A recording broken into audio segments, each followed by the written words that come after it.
Everyone, स्वागत है आप सभी का यूसीआई डिजिटल यूपी एग्जाम्स में। और ये हमारी विजय भव सीरीज चल रही है जिसमें हम पेट के एग्जाम्स की बात कर रहे हैं और डेली आपके लिए क्लासेस आ रही हैं। 7 बजे से शुरू हो जाती हैं सुबह और रात के 9 बजे तक क्लासेस आती हैं।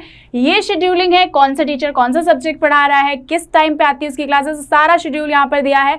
हमारी कम्युनिटी में भी जाकर के आप चेक कर सकते हैं। ये हमारे कुछ सोशल मीडिया अकाउंट्स हैं। हम टेलीग्राम, इंस्टाग्राम और फेसबुक पर हैं, तो आप हमें यहाँ पर भी फॉलो कर सकते हैं, हमें ज्वाइन कर सकते हैं, अपनी पर्सनल क्वेरीज पूछ सकते हैं, फ्री स्टडी मटेरियल डाउनलोड कर सकते हैं। आगे देखते हैं। तो यहाँ पर हमारे दो ऐप्स की बात करी गई है जिन्हें आप प्ले स्टोर से डाउनलोड कर पाएंगे। रेविंग्स और काबिल हमारे दो एप्लीकेशंस हैं जिन्हें आप अपने फ़ोन पे इंस्टॉल कर सकते हैं। अगर हमारे कोर्सेज पसंद आते हैं आप यहाँ से परचेज कर सकते हैं, फ्री क्विजेज अटेम्प्ट कर सकते हैं। These apps are easy to handle, आपको कोई प्रॉब्लम नहीं होने वाली है। और अगर आपको कोई इशू आता है आप हमें कॉल कर सकते हैं दिए गए नंबर पर, प्लस आप हमारी वेबसाइट भी विजिट कर सकते हैं ucidigital.in। अगला जो बात है, जो न्यूज़ है या फिर जो छोटी सी एक इन्फॉर्मेशन है आपके लिए, वो ये है कि लूसेंट का कोर्स है जो हिंदी में है, मौजूद है आप सभी के लिए हमारी वेबसाइट पर, हमारे दोनों ऐप्स पर। अगर आप इंटरेस्टेड हैं तो इसे परचेज कर सकते हैं नॉमिनल से चार्जेस में फॉर पर सब्जेक्ट। यहाँ पर ये सारी चीज़ें आपको दी जाएंगी। It is not in package form but subject wise practice makes a man perfect. बहुत सारे क्वेश्चंस कराए गए हैं इसमें आपको, तो अगर आप इंटरेस्टेड हैं तो ज़रूर इसके लिए जाएं। I will recommend it you. And यहाँ पर 6 महीने के लिए आप एनडीए का कोर्स ले सकते हैं जिसमें आपको ये सारी चीज़ें प्रोवाइड की जाएंगी। 600 प्लस घंटे की आपके लिए रिकॉर्डेड क्लासेस होंगी यहाँ पर। सेम मैनर में आपके लिए यहाँ पर 1 ईयर का कोर्स है, चार्जेस थोड़े से बढ़ जाएंगे, 1 ईयर तक आपके लिए कोर्स बना रहेगा। तो ये है आपका राज्यसभा जो हम पढ़ रहे थे उसका पार्ट 2 और पार्ट 1 हो या 2 हो, 3 हो, 4 हो, सभी में आपके बहुत ज़्यादा इंपॉर्टेंट क्वेश्चंस रहने वाले हैं। जैसे कि आपने फर्स्ट में देखा होगा, सारे के सारे क्वेश्चंस जो हैं वो एग्जाम में आने वाले ही क्वेश्चंस हैं और बहुत सारे तो आ भी चुके हैं कई बार। और ये एक ऐसा सब्जेक्ट है, टॉपिक है जो स्टैटिक है, कभी चेंज नहीं होगा और लगातार आगे आने वाले कई सालों तक ऐसे क्वेश्चंस पूछे जाते रहेंगे। तो हम चलेंगे अपने पार्ट 2 में, देखेंगे क्या क्वेश्चन दिया जा रहा है। राज्यसभा के सदस्य चुने जाते हैं, 4 वर्ष के लिए चुने जाते हैं, 5, 6 या फिर आजीवन। तो जाहिर सी बात है कि 6 वर्ष के लिए चुने जाते हैं। और यहाँ पर आगे क्वेश्चन आएगा जिसमें मैं आपको एक्सप्लेन करूंगी। तो यहाँ पर आपको याद रखना है कि 6 वर्ष के लिए चुने जाते हैं। राज्यसभा के 1/3 प्रत्येक सदस्य कितने वर्षों के पश्चात सेवानिवृत्त हो जाते हैं। मैंने शायद लास्ट वीडियो में 2/3 बोला था, लेट्स करेक्ट कि वो 1/3 है। 1/3 सदस्य जो हैं वो कितने वर्ष के पश्चात जो है रिटायर कर दिए जाते हैं। तो 2 वर्ष बाद। कितने वर्ष बाद? 2 वर्ष बाद। हर 2 वर्ष बाद 1/3 सदस्य रिटायर कर दिए जाते हैं। और ऐसा नहीं है कि जो सदस्य रिटायर कर दिए गए वो दोबारा चुने नहीं जा सकते राज्यसभा के लिए, वो दोबारा भी निर्वाचित हो सकते हैं। तो ये एक कंडीशन है जो याद रखिएगा। अगला सवाल है, क्या राष्ट्रपति लोकसभा की भांति राज्यसभा को भंग कर सकता है? बिल्कुल नहीं कर सकता, क्योंकि राज्यसभा जो है वो एक स्थायी सदन है। कैसा सदन है? स्थायी सदन है। इसको कभी भंग नहीं किया जा सकता। इसके सदस्यों का कार्यकाल 6 वर्ष होता है, राज्यसभा का कार्यकाल कुछ भी नहीं होता। राज्यसभा जो है वो परमानेंट है, जब से बनी थी तब से वो अभी तक एज इट इज चल रही है, कभी भी भंग नहीं हुई है और उसे किया ही नहीं जा सकता। इट इज बेसिकली अ स्थायी परमानेंट हाउस। क्या राज्यसभा के सभी सदस्यों का निर्वाचक एक साथ होता है? एक्चुअली ये निर्वाचन है, हाँ नहीं, आधे सदस्यों का या 1/4 सदस्यों का। अब ये तो कॉमन सेंस वाली बात हो गई, एक साथ नहीं हो पाएगा। क्यों नहीं हो पाएगा? क्योंकि हर बार 1/3 सदस्य तो रिटायर हो जाएंगे हर 2 साल बाद, तो एक साथ कैसे हो पाएगा? ठीक है, तो ये चीज एकदम समझने वाली थी। अगला सवाल है, लोकसभा की भांति राज्यसभा कभी भंग नहीं होता, किंतु क्या प्रत्येक 2 वर्ष बाद उसके 1/3 सदस्य, जहां कहीं भी लिखा है प्रत्येक 2 वर्ष बाद उसके 1/3 सदस्यों की सदस्यता समाप्त हो जाती है। And second will be your right answer. अगला सवाल है, याद रखना 2 वर्ष बाद 1/3 सदस्य, कंफ्यूज मत होना, 2 वर्ष बाद 1/3 सदस्य रिटायर होते हैं।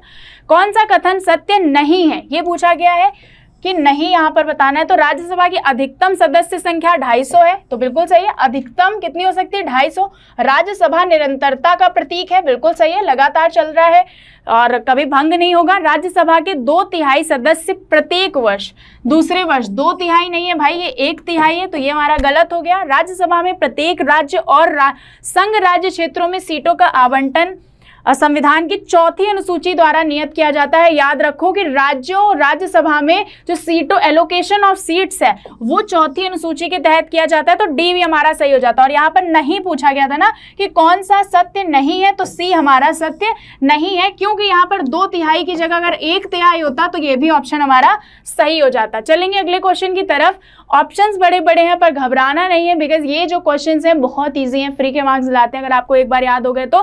कौन सा कथन सही है, कौन सा कथन सही पूछा है, तो राज्यसभा के सभी सदस्य का निर्वाचन राज्यों की विधानसभाएं करती हैं, ठीक है। उपराष्ट्रपति राज्यसभा का पदेन सभापति होता है, अतः राज्यसभा का कोई सदस्य ही उपराष्ट्रपति पद के लिए चुनाव लड़ सकता है। तीसरा कह रहा है लोकसभा और राज्यसभा में एक बात में अंतर है कि लोकसभा का निर्वाचन कोई भी प्रत्याशी भारत की किसी भी राज्य से लड़ सकता है, परंतु राज्यसभा का प्रत्याशी सामान्यतः वहीं का होना चाहिए जहां से वह प्रत्याशी बन रहा है, ठीक है। आपने सुना होगा कि जैसे मोदी जी हैं बेसिकली गुजरात, और अभी वो कहाँ से, वाराणसी से खड़े हुए थे, जीते, ठीक है। तो ये वाराणसी उनका अलग एक हो गया और गुजरात उनका अलग था, तो यहाँ पर वही बात समझाई गई है। भारत के संविधान में राज्यसभा के नामित सदस्य की मंत्री पद पर नियुक्ति का स्पष्ट शब्दों में निषेध है, तो यहाँ पर जो सही जवाब होगा वो क्या हो जाएगा, सी हो जाएगा, कि लोकसभा और राज्यसभा में यही अंतर होता है। लोकसभा में जरूरी नहीं है कि आप जिस राज्य के हैं उस वहीं की कॉन्स्टिट्यूंसी से लड़ें, आप किसी भी कॉन्स्टिट्यूंसी से लड़ सकते हैं, लेकिन राज्यसभा में क्या होता है कि राज्यसभा में आप जिस राज्य से लड़ रहे हैं आप वहीं की कॉन्स्टिट्यूंसी के होने चाहिए, ठीक है। तो दिस इज द डिफरेंस। अगला क्वेश्चन क्या कह रहा है, लोकसभा और राज्यसभा में कोरम की संख्या, कोरम सेम ही होता है 1/10। मैंने आपको जब पार्लियामेंट वाले क्वेश्चन कराए थे तब बताया था कोरम क्या है, कोरम समझाया था कि किसी भी संसद की जो कार्यवाही शुरू होती है वो कैसे शुरू होती है, जब वहां पर 1/10 सदस्य मौजूद होंगे। अगर हम बात करें लोकसभा की तो वहां पर प्रेजेंट टाइम पर 450 सदस्य हैं, और इसका 1/10 अगर हम निकालेंगे तो 45 सदस्य आएंगे। जिस दिन लोकसभा में 45 सदस्य मौजूद होंगे तभी कार्यवाही शुरू की जाएगी, अदरवाइज 40 भी है, अगर 44 भी है तो भी कार्यवाही नहीं शुरू की जाएगी। और वहीं अगर हम राज्यसभा का देखें, राज्यसभा में प्रेजेंट टाइम पे 245 मेंबर्स है, और इसका अगर हम 1/10 निकालेंगे तो 24.5 आएगा, यानी कि 25 मेंबर तो मौजूद होने ही चाहिए। 25 मेंबर हैं अगर तभी आपका कार्यवाही शुरू होगा राज्यसभा का, अदरवाइज नहीं होगा, याद रखना। अगला सवाल है राज्यसभा में कोरम के लिए निर्धारित संख्या कितनी है, तो अभी मैंने बताया निर्धारित संख्या 24.5, तो भैया कोई इंसान आधा तो आएगा नहीं, पूरा ही आएगा, तो 25 हो जाएगा। अगला क्वेश्चन है राज्यसभा को भंग करने का अधिकार किसे प्राप्त है, तो भाई राज्यसभा नहीं भंग होती है, इस वजह से आंसर क्या हो जाएगा, डी हो जाएगा।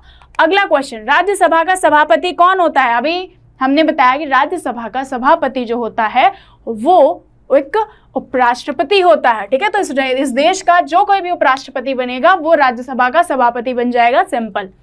अगला क्वेश्चन है किस सदन में अध्यक्ष उस सदन का सदस्य नहीं होता, लोकसभा, राज्यसभा, विधानसभा, विधान परिषद, तो यहां पर आंसर हो जाएगा राज्यसभा, यानी कि उपराष्ट्रपति।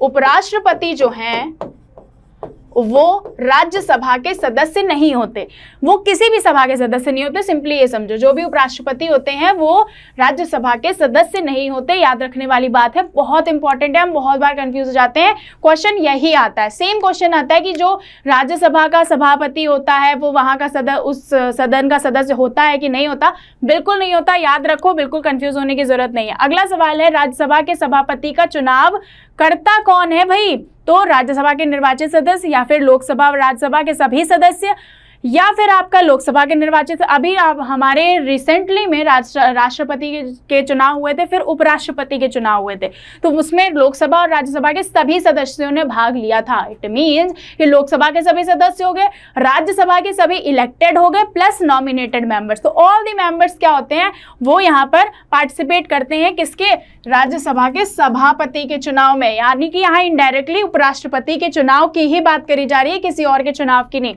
अगला क्वेश्चन है राज्यसभा का सभापति राज्यसभा सदस्यों द्वारा चुना जाता है, लोकसभा एवं राज्यसभा के सदस्यों द्वारा संयुक्त रूप से चुना जाता है, या फिर राष्ट्रपति नियुक्त करते हैं, या इनमें से कोई नहीं। अभी जस्ट हमने देखा कि लोकसभा और राज्यसभा के सदस्यों द्वारा चुना जाता है। तो अगेन डी आंसर हो जाएगा। क्वेश्चन पूछने का तरीका बदल सकता है बट आंसर वही होगा, इसलिए एक बार समझ करके याद कर लो, हमेशा याद रहेगा।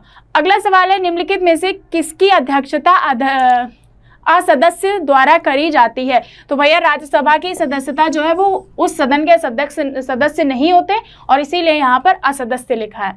अगला सवाल है, राज्यसभा के सभापति की अनुपस्थिति में राज्यसभा का कार्य संचालन कौन करता है? तो अगर राज्यसभा में सभापति नहीं है तो फिर कौन होगा? उपसभापति होगा। ठीक है, ऐसे ही अगर अध्यक्ष नहीं होता तो उपाध्यक्ष होता है एक, तो वो लोकसभा की अध्यक्षता करता है। राज्यसभा के उपसभापति का निर्वाचन कौन करता है? तो उपसभापति के निर्वाचन जो है वो राज्यसभा के सदस्य ही करते हैं। ठीक है, अगर हम कहें कि उपसभापति कौन चुनता है तो लोकसभा राज्यसभा मिलकर के चुनते हैं, लेकिन अगर हम कहें उपसभापति कौन चुनता है तो उपसभापति जो राज्यसभा के सदस्य हैं वही लोग मिलकर के उपसभापति चुन लेते हैं। कि अगर मान लो कभी सभापति नहीं है, उनको कोई भी जरूरत हो सकती है, वो खुद बीमार हो सकते हैं, कहीं बाहर विजिट पे हो सकते हैं, तो फिर कौन राज्यसभा को देखेगा? तो फिर उपसभापति देखेंगे। अगला सवाल है, क्या राज्यसभा का सभापति संसद के दोनों सदनों की संयुक्त अधिवेशन की अध्यक्षता कर सकता है? जब मैंने आपको संयुक्त अधिवेशन ज्वाइंट सेशन पढ़ाया था, जब मैंने पार्लियामेंट पढ़ाया था, तो मैंने आपसे कहा था कभी भी ज्वाइंट सेशन जो है वो राष्ट्रपति या उपराष्ट्रपति द्वारा नहीं क्या किया जाएगा? अध्यक्षता नहीं करी जाएगी। तो यहाँ पर ऑप्शन क्या हो जाएगा? नहीं हो जाएगा। ठीक है, तो यहाँ पर ये जो है आपका बी सही आंसर हो जाएगा। हमेशा बुलाएगा कौन सेशन को? कंडक्ट कराएंगे राष्ट्रपति जी, लेकिन अगर उसकी अध्यक्षता की बात आएगी तो फिर जो आपके लोकसभा के अध्यक्ष होते हैं वही अध्यक्षता करेंगे। राज्यसभा के द्विवार्षिक चुनावों की अधिसूचना कौन जारी करता है? सिंपल सा क्वेश्चन है, निर्वाचन आयोग। ठीक है, क्यों? क्योंकि राज्यसभा के इलेक्शन हो या लोकसभा के इलेक्शन हो या फिर प्रेसिडेंट का इलेक्शन हो, उपराष्ट्रपति का इलेक्शन हो, ये सभी इलेक्शंस जो हैं, इवन जो विधानसभा विधान परिषद के इलेक्शंस होते हैं, सारे इलेक्शंस ये कौन कराता है? इलेक्शन कमीशन कराता है। तो राइट आंसर आपका ए हो जाएगा। अगला और आज का आखिरी सवाल है, राज्यसभा के सदस्यों का निर्वाचन होता है सीधे जनता द्वारा? बिल्कुल नहीं, जनता द्वारा तो लोकसभा का होता है।